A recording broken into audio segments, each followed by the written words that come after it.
Yo, what is good, boys? In today's video, we're going to be doing my full recap and reaction to UFC Fight Night Bilal Muhammad versus Gabriel Bonfim. Just went down last night.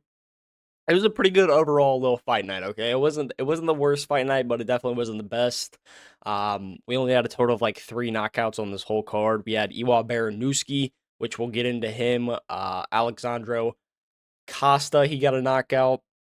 And then, yeah, there was one more. Ketlin Souza, she also got a first round knockout. Pretty good little knockout by her. Um, a lot of good submissions on this card for some reason. I don't know why there were so many submissions, but there was a lot of good submissions.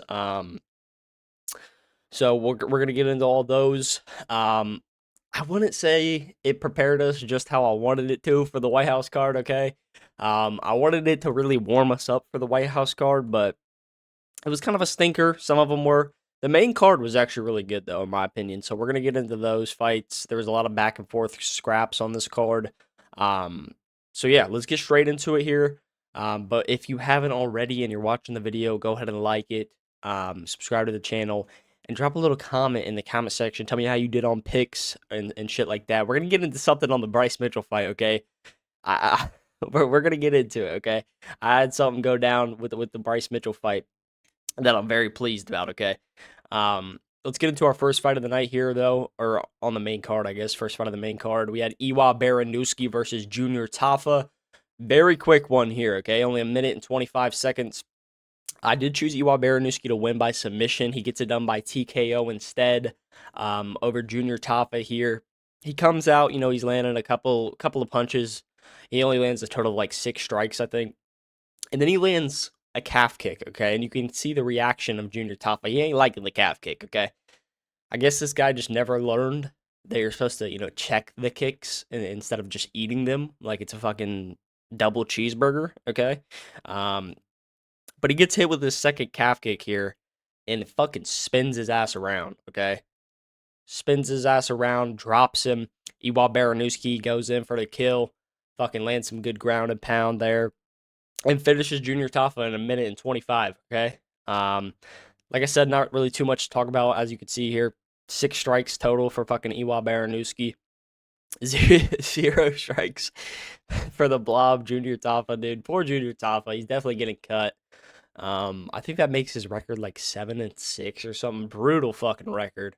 But Iwa Baranuski, on the other hand, bro, 9-0, all first round finishes. So I'm excited to see what's next for him. He should get somebody just outside the rankings, or maybe like a top 15 to top 10 opponent next.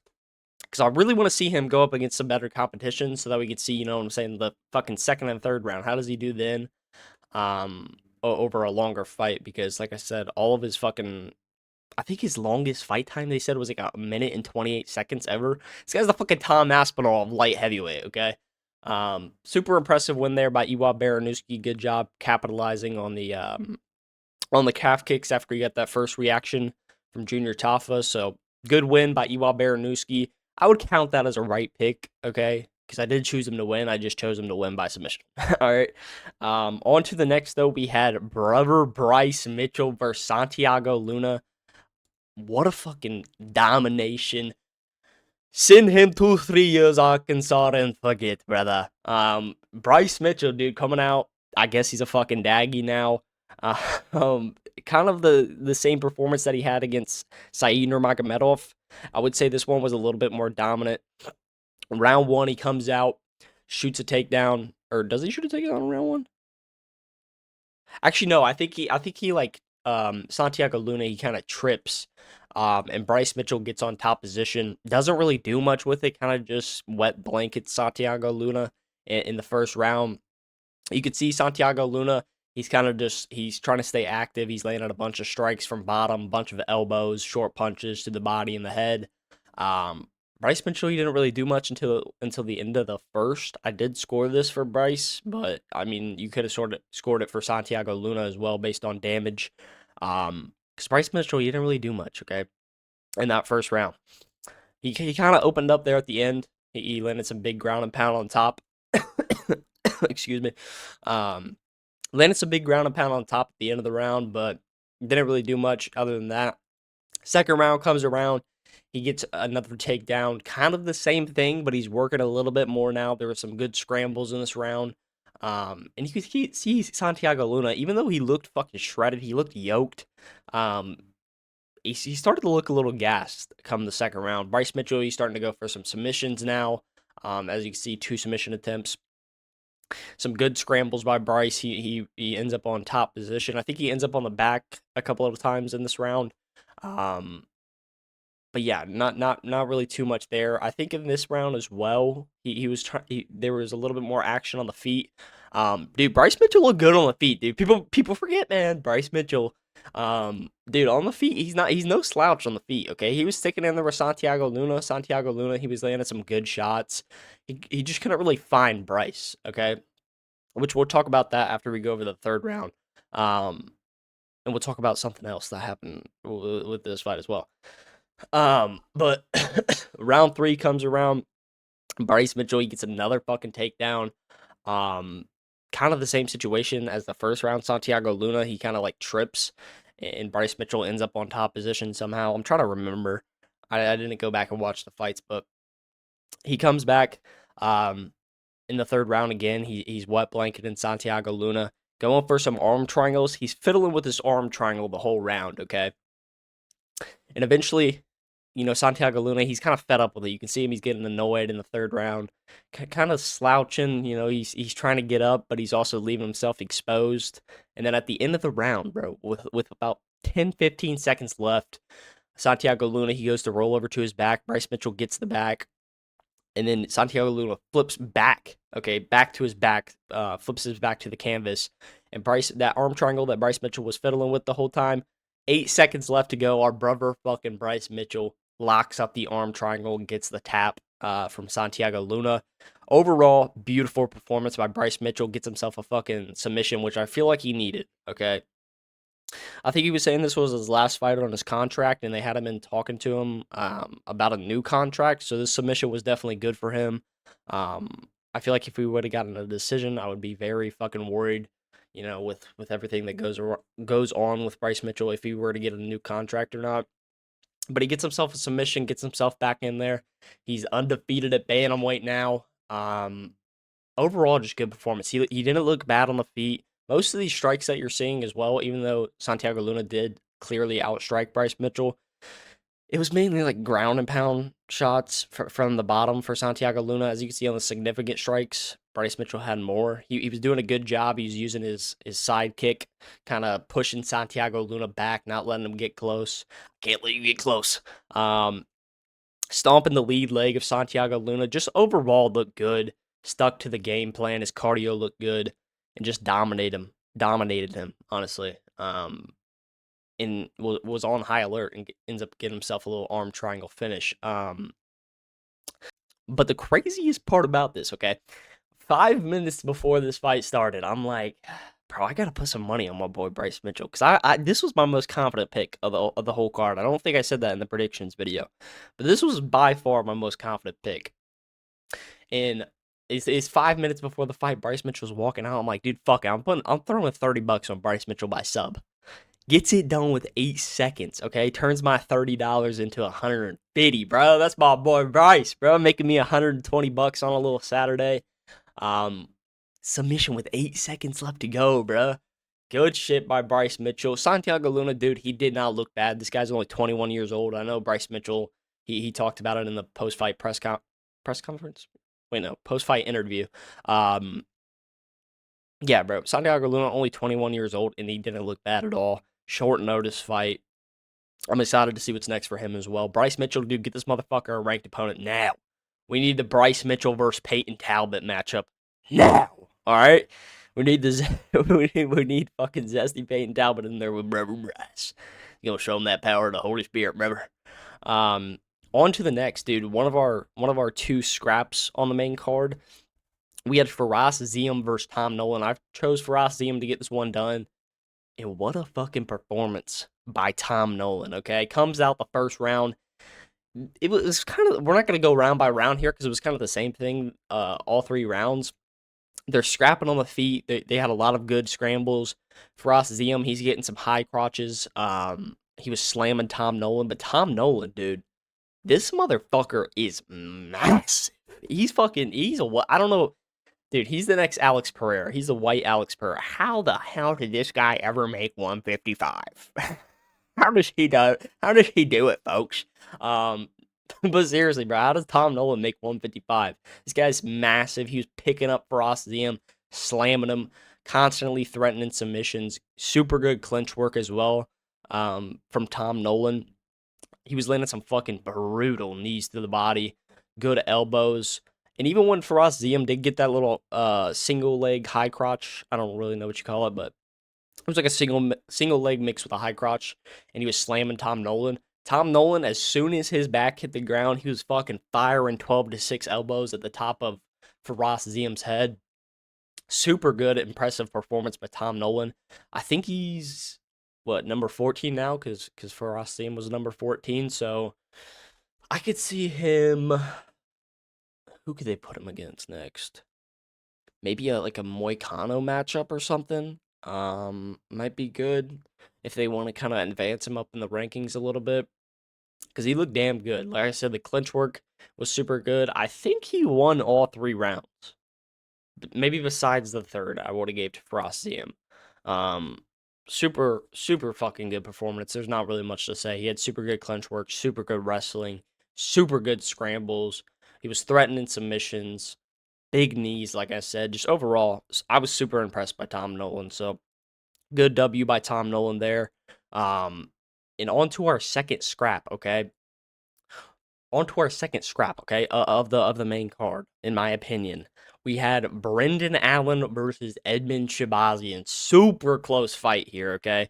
Bunch of back and forth on the feet. Wasn't a lot of grappling in this one. More of just a kickboxing match. As you can see, Brendan Allen, he got one takedown in the third round. But other than that, bro, fucking absolute banger of a fight. I think this performance of the night. Was this not performance of the night? No, you all better than this gear got the performance of the night. But dude, this was a scrap. Brendan Allen versus Edmund Shabazian. First round, Brendan Allen, he comes out, he's doing his typical shit, standing in front of Edmund Shabazian. Edmund Shabazian, he's landing some good shots as I expected him to in the first round. I thought Brendan Allen was gonna go to his wrestling and his grappling a little bit more here. He didn't really seem to want to do that. Just typical blockhead shit from Brendan Allen, standing in front of Edmund Shabazian, piecing him up. Edmund Shabazian, he was landing some good shots though. This guy's fucking rib cage, man. Dude, what the fuck? This guy's a fucking alien. But no, seriously, Brendan Allen, he was landing some good shots, some good kicks to the body. I think he's got some super underrated kicks to the body. He was landing some big leg kicks. Edmund Shabazian, he was staying at range. Landing his good shots, every now and then. Really just a back and forth kickboxing match in this one. I chose Brendan Allen to get this one done by submission. It seems like every fucking one that I chose to get done by submission fucking ended in either a decision or a knockout. So, besides Brevor Bryce, okay, Brevor Bryce delivered per usual. But yeah, just a super fun back and forth kickboxing fight here. Not really too much to say.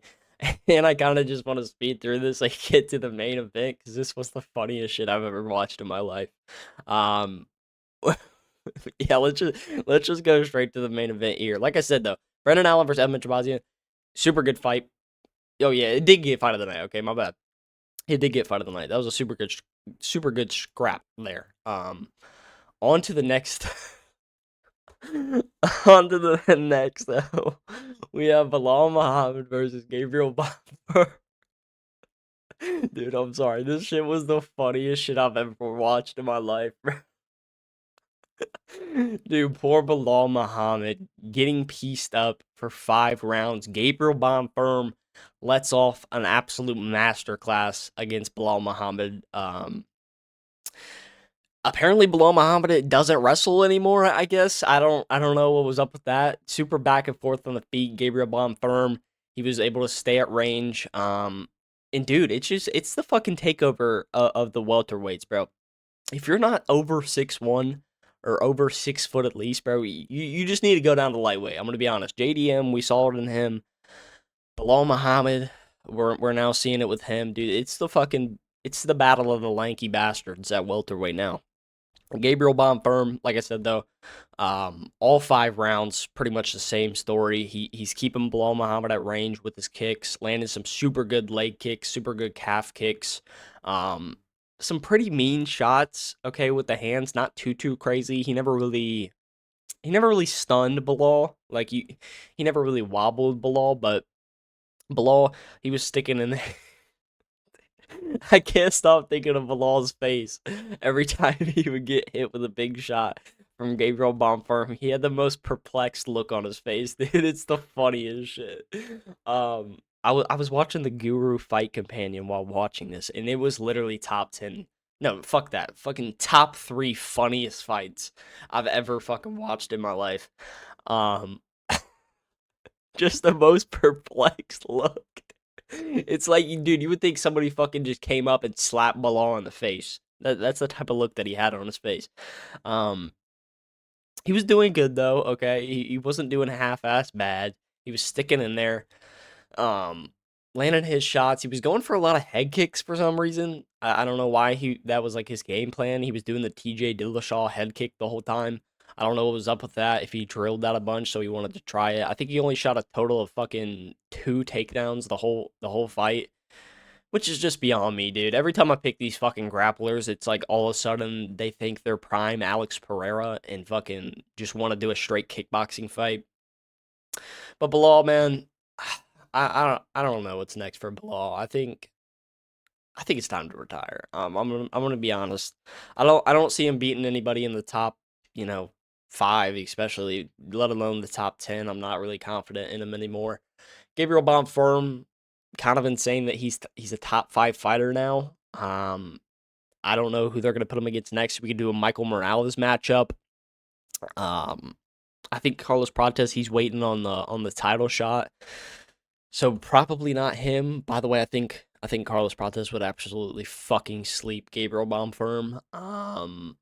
Michael Morales, that might be a good matchup. I think Michael Morales also wins that. I don't see Gabriel Bonfim sticking in the top 5 for a long time. Um, but yeah, overall, a pretty good back and forth. Like I said, dude, it was just a kickboxing fight. Bilal Muhammad, he was doing his shit, but Gabriel Bonfim, he was just one step ahead with the volume and shit like that. So sorry that this isn't a super in-depth, in-depth fucking breakdown and recap of the fight, but dude, I couldn't even watch the fight. It was so fucking funny, dude. I was just laughing the whole time. Thinking about Bilal and just like what's going through Bilal's head, it was just the funniest shit of all time, dude. Um, I would recommend to go back and watch that fight and just look at Bilal's fucking reaction to some of the shots, like the calf kicks especially too. He was getting hit with the calf kicks and he's just like, oh fuck, dude. He's just destroyed in the inside, dude. Poor Bilal. We wanted Bilal to win. This was our second wrong pick at the card. We went 3 for 5 overall. I'm not fucking crying about it, but we'll get it back at the White House card. Okay, we're gonna get it back. How many fights do we have on the White House card? Let's see. We went 3 for 5 overall on the main card, by the way. For that card, 1, 2, 3, 4, 5, 6, 7. Is that right? 1, 2, 3, 4, 5, 6, 7. Yep, we got 7 fights, bro. I'm gonna try to at least go 6 for 7 here.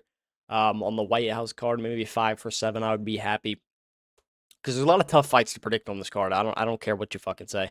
And there was a lot of tough fights to predict on this card as well. This little fight night. So I'll take a 3 for 5, especially considering we didn't do the prelims. We probably would have done a little bit better if we did the prelims. Marcus McGee, he had a super good fight. Uncle Marcus went out there, pieced up his opponent pretty much all 3 rounds. Edgar Shirez, bro. What a fucking performance against Bruno Silva. Super good performance. He dropped Bruno Silva and then locked up what was it? It was a rear naked. Yeah, rear naked. More of like a face crank. Super good win from him. Chelsea Chandler, she had a super good win. I thought Priscilla Cachuera was gonna win. Chelsea Chandler, she went out there and submitted her in the first round. Ketlin Souza, I knew she was gonna get a knockout. Super impressive knockout from her as well. But yeah, dude. I'll give this fight night a little 7 out of 10. Okay, it wasn't the most exciting shit, but dude, we fucking came up plus $120 because of brother Bryce Mitchell. Okay, And what's even more valuable than the 120 bucks, okay, is that brother Bryce Mitchell is back in the fucking game, okay? He's going on a fucking win streak at bantamweight. Mark my words right now. All right. Sad to see Bilal Muhammad lose, but it is what it is. Good performance by Gabriel Bonfim as well. We'll be back probably Monday, Tuesday ish, and we'll do some fun card or some fun videos for the White House card that's coming up. So if you're not subscribed to the channel, subscribe, like this video, comment down in the comment section how you did on picks, or just tell me that I'm shit at picks. Okay, this was one of our shittiest predictions, but 3 for 5 ain't bad. So I shall see you guys in the next one. Goodbye.